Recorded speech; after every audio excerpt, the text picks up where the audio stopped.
And 5, 4, 3, 2, 1. Welcome back to I Think Podcast. Di digital ini sekarang banyak juga kan orang behavior berubah. Amat sangat berubah. Yang gua pun juga tadinya tidak terbiasa dengan platform yang membayar secara digital, terus berubah. Bagaimana perkembangannya juga untuk ke depannya? Mungkin kalau dulu kan ada sisi takut ya untuk pakai, misalnya pakai mobile banking gitu kan. Ya memang risikonya juga tinggi. Nah makin kesini takutnya ada tapi kebutuhannya lebih tinggi nih gitu kan. Akhirnya ya pakailah gitu kan. Pakailah. Nah lama-lama terbiasa kan. Nah jadi mungkin satu hal yang akan jelas berubah behaviornya kalau itu kan setelah pandemi ini berlalu gitu kan. Confidence orang untuk itu meningkat gitu kan. Untuk beralih ke sisi digital finance lah kita sebutnya gitu ya. Oke, nah berarti salah satu mungkin tips juga berarti ya pada saat orang pembisnis saat ini seperti kayak gue juga pelaku sebagai di kedai makanan. Sekarang saat ini juga kita mulai membuka lah ya pola pikir kita bahwa digital finance seperti ini tuh sudah aman. Karena kalau misalkan kita masih berpikir old school juga, balik lagi kayak tadi bilang, lu nggak berubah, lu disikat zaman. Karena kita mulai dari nol lagi. Dan maksud gue kalau kita bicara soal tadi taruhlah misalnya pinjaman ya, nanti kan taruh larinya ke sana gitu kan. Selain di transaksi kita bisa simpan pinjam gitu kan. Datanya tuh sampai sekarang nunjukin, makanya kita nggak bisa bikin, kalau Amerika kan punya stimulus check ya. Jadi setiap warga negara karena lagi kondisi pandemi, presidennya memutuskan untuk dikasih bantuan per social security number-nya sekian dolar gitu kan. Kita nggak bisa ngelakuin itu. Alasannya simpel. Karena nggak semua orang di Indonesia punya rekening di bank. Artinya kan baru sebagian yang punya. Dan mau tebak yang punya tuh berapa persen? Berapa? 40%? Iya, kurang lebih segitu. Nggak nyampe setengah seingat gua data terakhir. Dan angkanya lebih kecil lagi kalau kita perluas wilayahnya sampai ke ASEAN. Jadi artinya kita negara yang udah agak mendingan nih dibandingin negara-negara lain dikumpulin kalau di ASEAN. Itu makanya peluang fintech tuh emang gede banget di wilayah kita tuh, di wilayah Indonesia, ASEAN gitu kan, Asian countries. Wah, gue kaget sih dengan data seperti ini karena mungkin bagi orang yang terbiasa hidup di ibu kota seperti Jakarta melihat bahwa semua orang udah pasti punya ATM, semua orang pasti udah punya kartu kredit bahkan mikirnya gitu. Ternyata kalau kita ngeliat point of view lebih besar lagi, hanya 40%. Ya angka persisnya gue lupa ya, tapi kurang lebih segitu. Karena juga ini suatu hal yang unik juga. Makanya kenapa tadi gue bisa kurang lebih nebak gitu. Pembantu rumah tangga gue itu ngobrol-ngobrol lah. Anaknya itu kerja apa, bisnis apa gitu kan. Terus itu ternyata anaknya itu punya pekerjaan yang cukup unik menurut gue di saat gue tinggal di daerah Cibubur sini yang orang pasti mikir kayak kan udah kota gitu.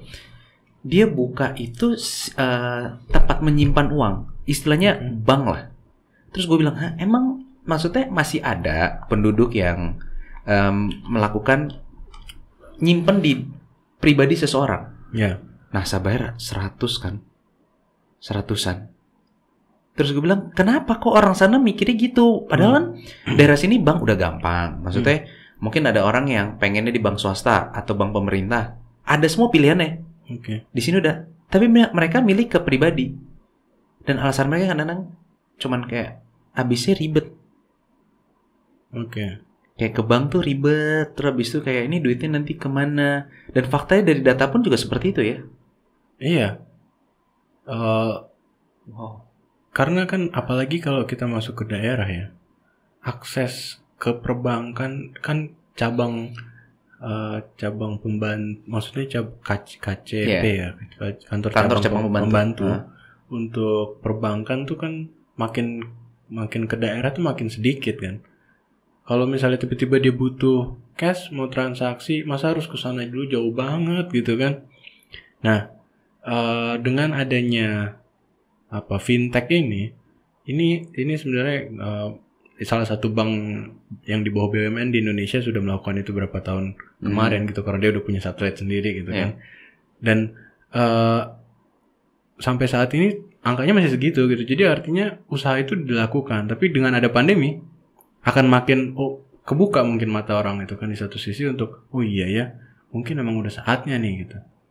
Dan ini juga sebenarnya jadi kendala karena ketika nggak bisa nyalurin dana langsung ke masing-masing orang demi memulihkan ekonomi gitu di Indonesia kan, pemerintah kan bingung ya mau nyalurinnya kemana. Dengan ya kita buka-bukaan aja tingkat korupsi kita yang tinggi gitu kan, ini kita mau kasih ke siapa untuk nyalurin supaya ini bisa tersalurkan secara tepat gitu kan, demi ekonomi kita bisa kembali lagi gitu kan. Itu jadi persoalan gitu kan. Jadi peluang di sisi itu tuh besar banget tuh jadinya. Dan pandemi COVID nih makin memberikan jalan untuk ke sana karena orang makin agak didorong untuk ke sana lah gitu. Jadi agak lebih terpaksa lah jadinya ya. Mau nggak mau karena pandemi seperti ini. Oke. Ya. Van. Berarti kedepannya kalau dari lu sendiri mungkin ada ya sedikit saran atau tips bagi orang yang mau terjun di digital saat ini. Apa saja yang harus mereka persiapkan? Yang untuk awam banget.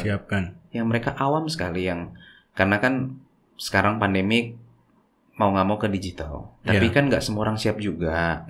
Banyak juga nih, misalkan contoh yang tadi bisnisnya yang seorang ibu rumah tangga, ibu-ibu yang tadi mungkin biasanya sudah jualan di pasar atau dia biasa jual di kedai punya, terus habis itu mau nggak mau ke digital. Apa sih hal-hal simpel yang harus mereka persiapkan supaya mereka lebih mudah lah? Karena makan pusing ya ngeliat digital beberapa orang. Nah, bagaimana dari seorang Arfan mensederhanakan itulah supaya ayo lu sekarang masuk era digital nih saat ini. Jadi kalau misalnya di yang muda-muda belajar data tuh mungkin itu awal tuh jadi paling penting ya. Makin kesini makin sekarang penting. Kita juga masih muda, cuma maksud gue terutama yang di 20-an awal gitu kan makin penting karena persaingan dalam 5 tahun lagi tuh baca data tuh udah pasti harus bisa. Mengolah data itu minimal bisa mengerti jalurnya gitu kan, dan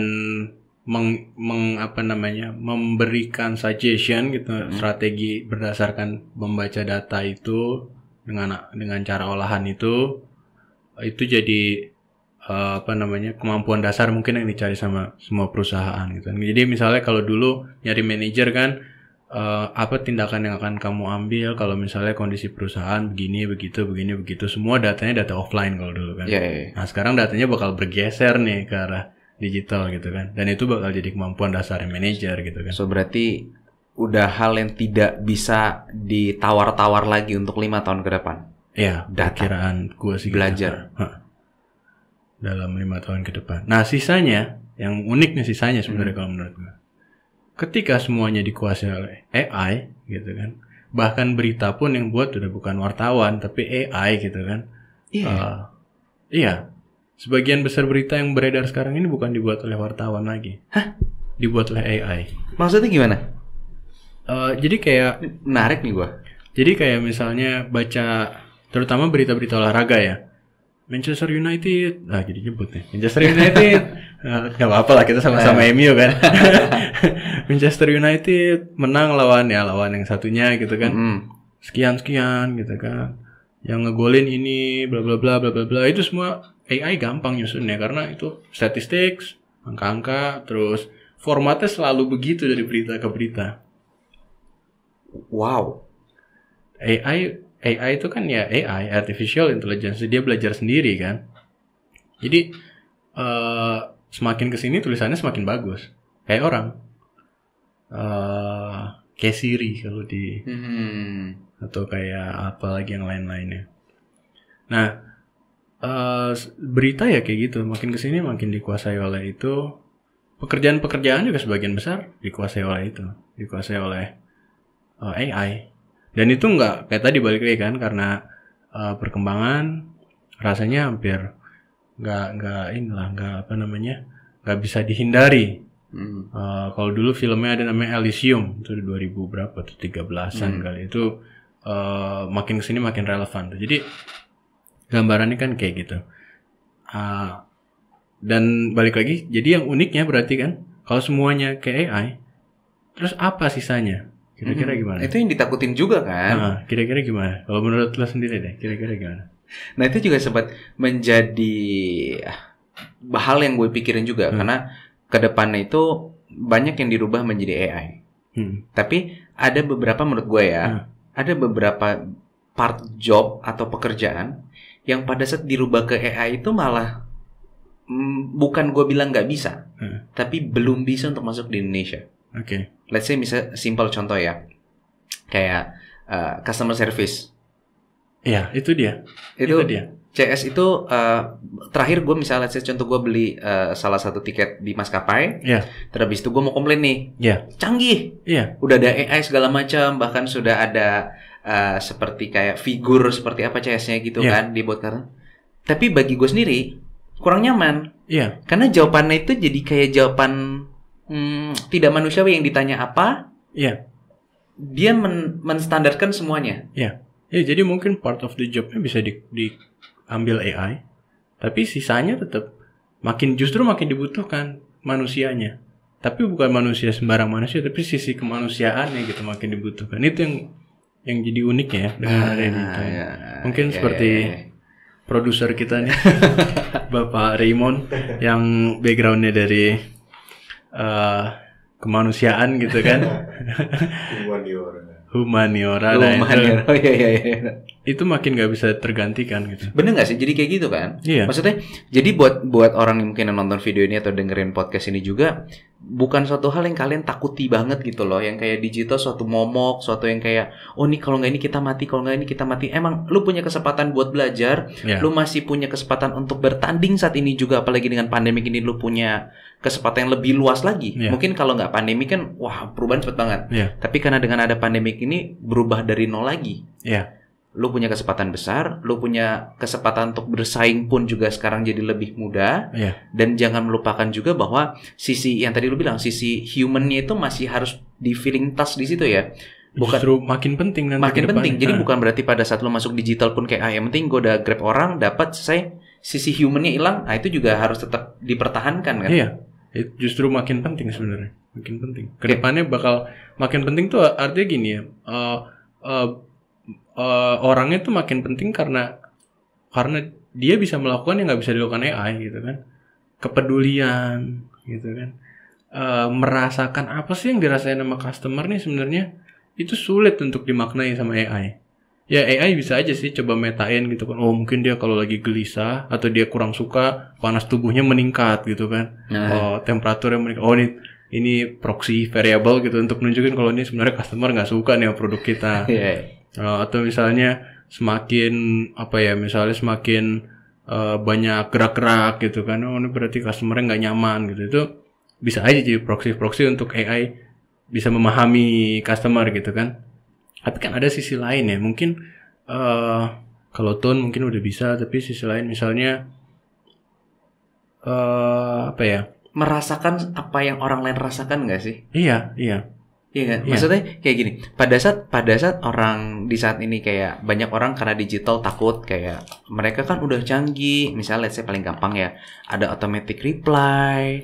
Terus nanti kalau lu udah chat tiba-tiba udah ada yang bales. Kayak kita kan orang awam kan masuk digital masih bingung tuh, kayak masuk WhatsApp bisnis aja untuk automatic reply bingung mau ngapain.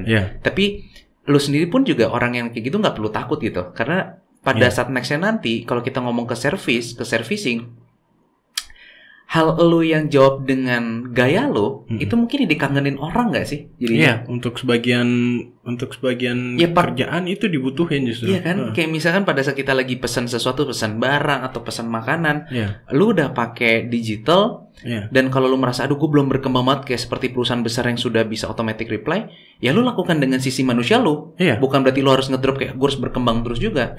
Karena lu punya ada kelebihan lain berarti kan di situ kan.